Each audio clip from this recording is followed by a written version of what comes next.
ជំរាបសួរបងប្អូនទាំងអស់គ្នាស្វាគមន៍មកកាន់ Channel និយាយដើមខ្មោចក៏ប៉ុន្តែមនុស្សយើងបាននិយាយដើមគ្នាឯងមិនអស់ចិត្តហើយឥឡូវមកនិយាយដើមខ្មោចទៀតបាទអញ្ចឹងថ្ងៃនេះ admin នឹងនាំរឿងមួយមកនិទានប្រាប់ជូនបងប្អូនទាំងអស់គ្នាតែបញ្ជាក់ថារឿងនេះគឺជារឿងពិតដែល admin បានជួបផ្ទាល់បងប្អូនកាលពី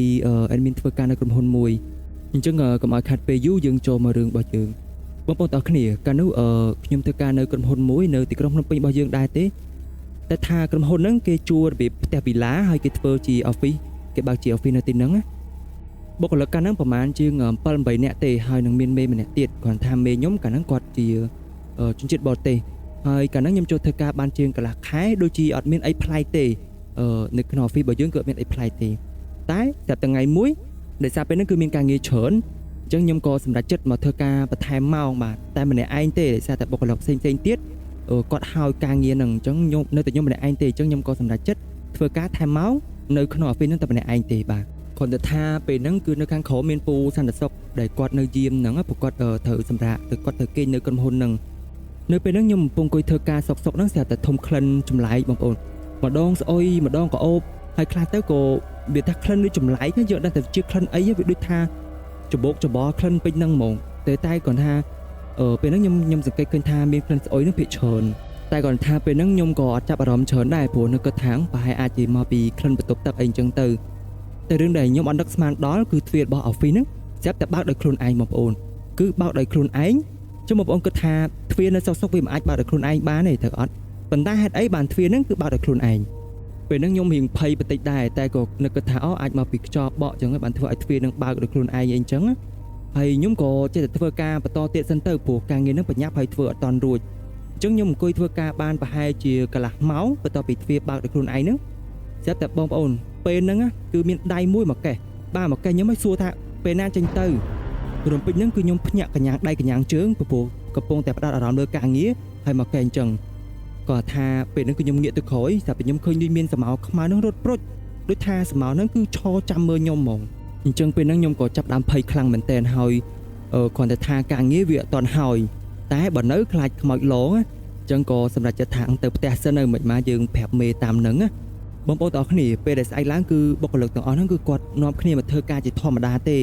គាត់តែថាបុគ្គលិកខ្លះហ្នឹងគាត់បានដឹងរឿងហ្នឹងដែរដោយសារអីខ្ញុំបាននិយាយប្រាប់ការពីយប់មិញអីចឹងទៅអញ្ចឹងផឹកឡើងខ្ញុំក៏ប្រហោយការងារដែលនៅសល់ហើយអញ្ចឹងខ្ញុំក៏បានប្រាប់រឿងហ្នឹងទៅកាន់មេរបស់ខ្ញុំដែរតែគាត់ដូចជាអត់ជឿទេបងប្អូនដោយសារអីគាត់ជាជនជាតិអញ្ចឹងគាត់អត់សូវជឿទៅលើរឿងហ្នឹងទេពេលហ្នឹងមេខ្ញុំគាត់ថាអាចញាប់ពីខ្ញុំហ្នឹងហត់ពេកអាចថាស្វាងភ្នែកអីអញ្ចឹងខ្ញុំក៏គិតថាមិនអីទេអញ្ចឹងអាចថាគិតតាមគាត់ទៅដើម្បីកុំឲ្យខ្លាចបន្លាចខ្លួនឯងអញ្ចឹងប៉ុន្តែបងប្អូនទាំងគ្នាដឹងហើយថានៅថ្ងៃហ្នឹងក៏មានបុគ្គលិកបងស្រីម្នាក់ដែលគាត់គឺជា HR ផ្នែកទុនធានមនុស្សហ្នឹងគាត់ត្រូវទៅឡើងទៅឆែកស្តុកនៅខាងលើអញ្ចឹងគាត់ទៅហ្នឹងគឺគ្នា2នាក់គាត់ថាបងស្រី HR ហ្នឹងគឺគាត់ចូលទៅមើលស្តុកហ្នឹងដោយផ្ទាល់អញ្ចឹងបងស្រីម្នាក់ទៀតគឺគាត់នៅចាំនៅខាងក្រៅអញ្ចឹងពេលដែលគាត់កំពុងតែរើអីវ៉ាន់ចុះឡើងព្រោះគាត់ទៅរៀបចំស្តុកដែរតែគាត់បានឮសលេងកូនក្មេងហ្នឹងយំចុះគាត់ថាកូនក្មេងយំគាត់ថាកូនក្មេងដូចជាទើបតែកើតទេ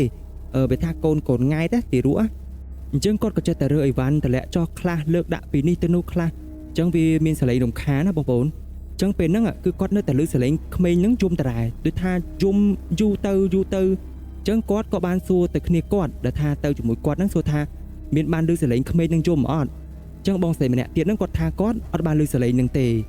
អញ្ចឹងពេលហ្នឹងបងស្រី HR គាត់ថាអញ្ចឹងបើអត់ឮអញ្ចឹងមានតែគាត់ហ្នឹងឮតែឯងអញ្ចឹងពេលហ្នឹងគឺបងស្រី HR គាត់នៅតែបន្តការងាររបស់គាត់បាទរុះរើលើកអីវ៉ាន់មើលតម្លាក់ចោះលើកឡើងស្រាប់តែមួយសន្ទុះគាត់បានឃើញបងប្អូនគាត់បានឃើញមនុស្សស្រីពោះធំគឺឈរនៅក្នុងបន្ទប់ទឹកដែលនៅក្នុងឃ្លាំងហ្នឹងគាត់តែពេលហ្នឹងភ្លាមគ្មានទេបងប្អូនណាគឺគាត់ស្រែកផងគាត់យំផងគាត់ថាគាត់ឃើញច្បាស់គាត់អត់ស្វាងភ្នែកអីទេអញ្ចឹងគាត់នាំគ្នាហ្នឹងរត់ចុះមកខាងក្រោមបាទបងស្រី HR ហ្នឹងគឺគាត់យំបាទមកដល់ពេលហ្នឹងគឺគាត់យំគាត់ភ័យគាត់ខ្លាចគាត់ណាហើយអញ្ចឹងខ្ញុំក៏បាននិយាយរឿងដែលខ្ញុំបានជួបហ្នឹងហើយបានជួបខ្លួនឯងទៅប្រាប់គាត់ព្រោះអីកាលពីយប់មិញខ្ញុំបានទៅប្រាប់បុគ្គលិកគ្នាឯងទេអញ្ចឹងចាប់តាំងពីគាត់មានការខ្មោចឡងអញ្ចឹងមកគាត់ក៏បានទៅសុំមេជនជាតិហ្នឹងឲ្យមានការដាក់សែនឬក៏ធ្វើការនិមន្តព្រះសង្ឃធ្វើការសូត្រមន្តតាមបែបបទរបស់ខ្មែរយើងបញ្ជាក់អញ្ចេះបងប្អូនការពីបើក office ដំបូងគឺនៅហ្នឹងគឺអត់មានការដាក់សែនអីទេព្រោះមេខ្ញុំគាត់ជាជនជាតិអញ្ចឹងគាត់អត់សូវខ្វល់នឹងរឿងថាដូចខ្មែរយើងពីច្រើនឲ្យតែថាគាត់ចូលទៅកន្លែងថ្មីគាត់តែងតែដាក់សែនឬក៏និមន្តព្រះសង្ឃមកប្រោះព្រំគេថាសូត្រមន្តលើករិស័យអីជាដើមអីចឹងទៅអ ប៉ុន្តែកន្លងពេលប្រហែលថ្ងៃហ្នឹងគឺអត់ទាន់បានទៅនិមន្តព្រះសង្ឃមកសូត្រមន្តអីទេចឹងនៅក្រុមហ៊ុនចិត្តតែមានរឿងកាត់ឡើងចម្លែករហូតបងប្អូននិយាយរួមស្ទើរតែថាបុគ្គលិកទាំងអស់នេះគាត់បានជួបហ្មងអ្នកខ្លះទៅក៏ឮសលេងក្មេងយំអ្នកខ្លះទៅក៏ថាឮសលេងមនុស្សបំពេកូនឡើងក៏លួចហ្មងណាហើយមានបុគ្គលិកខ្លះទៀតក៏គាត់ថាគាត់បានឃើញក្មេងហ្នឹងរត់ចុះឡើងនិយាយទៅថាអីក៏មានណាហើយអញ្ចឹងខ្ញុំក៏ទៅសួរពូសន្តិសុខព្រោះអីគាត់គេនៅនឹងរយប់អញ្ចឹងគាត់ថាយប់ថ្ងៃមួយហ្នឹងគាត់កំពុងតែរៀបចំចូលសម្រាប់ហើយក៏ស្រាប់តែគាត់ឮក្ដុងក្ដាំងនៅខាងលើបន្ទប់ខាងលើអញ្ចឹងពូសន្តិសុខគាត់ថាគាត់បានឡើងទៅមើលពួកខ្លាចថាមានចោរហ្នឹងមកលួចយីវ៉ាន់គាត់ថាពេលកំពុងតែឡើងទៅហ្នឹងស្រាប់តែឮសលេងមនុស្សស្រីយំម្ដងពេលហ្នឹងគាត់រៀងភឺខ្នងបងប្អូនព្រោះតែសលេងមនុស្សស្រីហ្នឹងដូចថាយំមិនមែនដូចជាមនុស្សយើងយំធម្មតាទេយំបែបយំក៏លួចណាអញ្ចឹងពេលហ្នឹងគឺគាត់អត់បានឡើងទៅបន្តទេគឺគាត់បានច្បាច់ពិលមើលចុះឡើងទៅកន្លែងលោថាមានអីនៅខាងលើស្រាប់តែគាត់បានឮសលេងហ្នឹងសើចម្ដងដូចថាមានម្ដាយហ្នឹងសើចជាមួយកូនអីចឹងទៅអញ្ចឹងគាត់ក៏ចាប់ដើមថាអូអត់ស្រួលទេមានខ្មោចឡងហើយ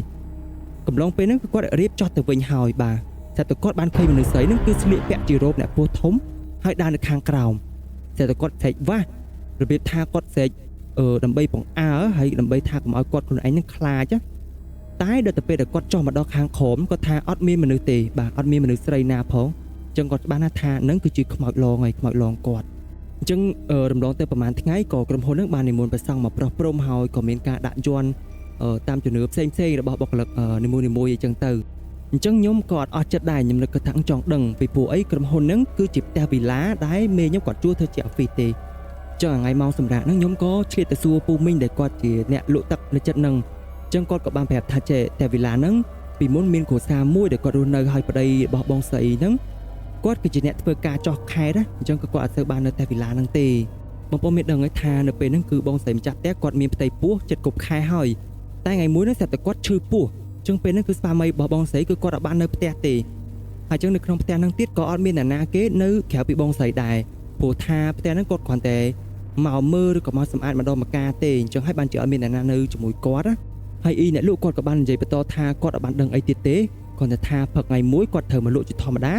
តែគាត់មានការភ្ញាក់ផ្អើលបាទគេមានការភ្ញាក់ផ្អើលថាមានស្ត្រីមានផ្ទៃពោះហើយមានកូននៅក្នុងផ្ទៃផងហ្នឹងបានស្លាប់នៅក្នុងផ្ទះវិឡាហ្នឹងអញ្ចឹងច្បាស់ណាស់ថាបងស្រីដែលបានស្លាប់ហ្នឹងគឺជាម្ចាស់ផ្ទះរបស់ម្ចាស់វិឡាហ្នឹងបងប្អូនទាំងគ្នាបើសិនបើយើងបកទៅក្រោយបន្តិចបាទយើងនឹងអាចដឹងថាសលេងដែលឡងដោយកូនក្មេងយំអាចថាជាកូនរបស់គាត់រីឯសំឡេងយំសំឡេងបំពេឬក៏ដែលថាឃើញជាមនុស្សស្រីពោះធំហ្នឹងគាត់ថាហ្នឹងគឺជាវិញ្ញាណរបស់បងស្រីម្ចាស់ផ្ទះបាទរឿងនេះក៏បានចប់ហើយតែប៉ុណ្្នឹងទេអរគុណបងប្អូនទាំងគ្នាអញ្ចឹងបងប្អូនគិតយ៉ាងដែរចំពោះរឿងនេះសូមកុំភ្លេចជួយ comment នៅខាងក្រោមឲ្យខ្ញុំដឹងផងហើយបើសិនមកមានកំហុសខុសឆ្គងដោយប្រការណាមួយសូមបងប្អូនអធិស្ឋានខ្ញុំផងដោយសារតែនេះជាវីដេអូដំបូងដែលខ្ញុំបានធ្វើអញ្ចឹងអាចនឹងមានកំហុសខុសឆ្គងច្រើន